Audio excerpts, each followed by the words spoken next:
Bapak Ibu, kali ini saya akan mempresentasikan tentang penelitian mandiri oleh tim saya yang beranggotakan 3 orang, yang diketuai oleh Bapak Lim Gaisin. Kemudian juga ada Bapak Dr. Seno Aji Wahyono sebagai anggota 1 dan saya, Rina, sebagai anggota 2. Kami di sini meneliti tentang analisis pengaruh identitas merek, citra merek, dan kepercayaan merek terhadap loyalitas merek yang dilakukan pada konsumen sepeda motor merek Honda di Kota Malang. Seperti yang kita tahu bahwa saat ini merek Honda itu menjadi leader di antara pesaing-pesaingnya seperti Yamaha dan juga Kawasaki. Peranan merek itu sendiri merupakan kelengkapan dari suatu produk, Bapak Ibu. Dan kalau misalnya suatu produk tidak punya merek, maka tentu saja konsumen itu akan sulit untuk mencari produk itu kembali. Sebuah merek itu dibentuk supaya konsumen bisa memahami ciri khas tertentu yang dipunyai oleh suatu produk perusahaan. Nah, kenapa di sini kami memilih untuk melakukan riset ini pada brand Honda yang sudah menjadi leader sebenarnya berdasarkan data yang kami dapatkan di tahun 2018, karena kami ingin membuktikan apakah brand motor Honda masih menjadi brand unggulan khususnya pada konsumen Honda di Kota Malang pada tahun 2020. Bapak Ibu, berikut ini adalah tabel yang menggambarkan variabel, indikator, dan juga sumber yang kami pakai untuk setiap variabel dan indikator yang dipakai dalam penelitian ini.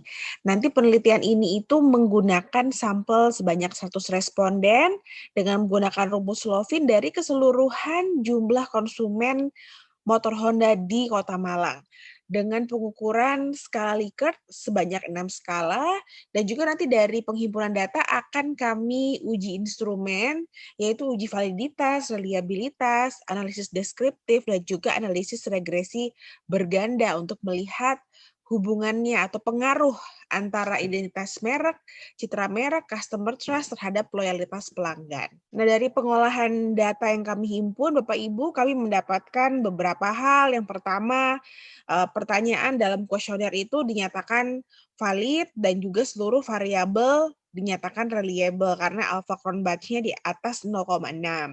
Selanjutnya, analisis deskriptif menghasilkan karakteristik responden dari faktor jenis kelamin, usia responden, pekerjaan, tingkat pendidikan, dan juga penghasilan responden, serta menghasilkan distribusi frekuensi tiap variabel yang diteliti, yang setelah ini akan kami tampilkan tabelnya. Berikut ini merupakan tabel distribusi frekuensi dari setiap variabel yang diteliti dalam penelitian kami. Dari distribusi frekuensi variabel identitas merek X1 diketahui bahwa dari hasil rata-rata variabel identitas merek itu nilainya adalah 4,78 yang masuk dalam rentang skala cukup tinggi ya Bapak Ibu. Sedangkan untuk variabel citra merek itu rata-rata variabelnya 4,70 yang masuk ke dalam kategori cukup tinggi. Dan untuk variabel kepercayaan merek juga sama 4,77, jadi bisa dikategorikan ke dalam rentang skala cukup tinggi. Untuk variabel loyalitas merek, rata-rata variabelnya adalah 5,09, jadi bisa masuk ke dalam kategori tinggi ya Bapak Ibu, sehingga bisa disimpulkan bahwa seluruh jawaban dari responden yang merupakan konsumen dari motor Honda setuju bahwa variabel X1, X2, X3, dan juga Y, yaitu identitas merek, citra merek, kepercayaan merek, dan juga loyalitas merek dari Honda, itu saat ini masih dalam kondisi yang baik ya, tinggi kategorinya. Jadi Honda masih bisa mempertahankan keunggulan mereknya dan juga loyalitasnya di tahun ini di benak para konsumennya. Selanjutnya, ini merupakan hasil analisis data regresi berganda yang akan melihat korelasi antara variabel bebas dan variabel terikat. Diketahui dari nilai R Bapak Ibu bahwa identitas merek X1, citra merek X2, dan juga kepercayaan merek X3 secara simultan mempunyai hubungan yang cukup kuat terhadap loyalitas merek ya.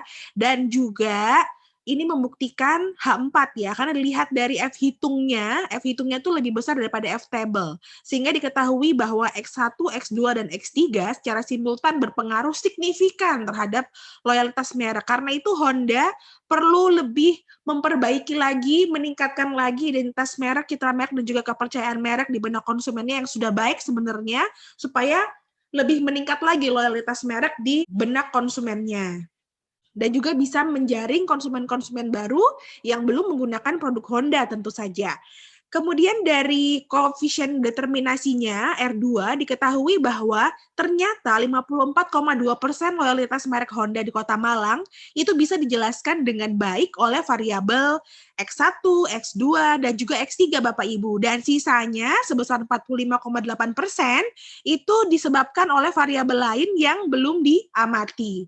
Nah, ini bisa menjadi celah bagi Bapak Ibu sekalian mungkin yang nanti ke depannya ingin meneliti hal yang sama tentang ini namun menggunakan variabel berbeda yang juga mempengaruhi loyalitas konsumen. Untuk hipotesa 1, 2, dan 3 Bapak Ibu juga terbukti bisa diterima ya bahwa variabel X1 berpengaruh signifikan secara parsial terhadap variabel loyalitas, X2 juga berpengaruh signifikan secara parsial pada variabel loyalitas merek, dan variabel kepercayaan merek X3 berpengaruh signifikan secara parsial terhadap variabel loyalitas. Baik, sekian presentasi penelitian mandiri kami. Semoga bisa bermanfaat untuk kita semua. Terima kasih.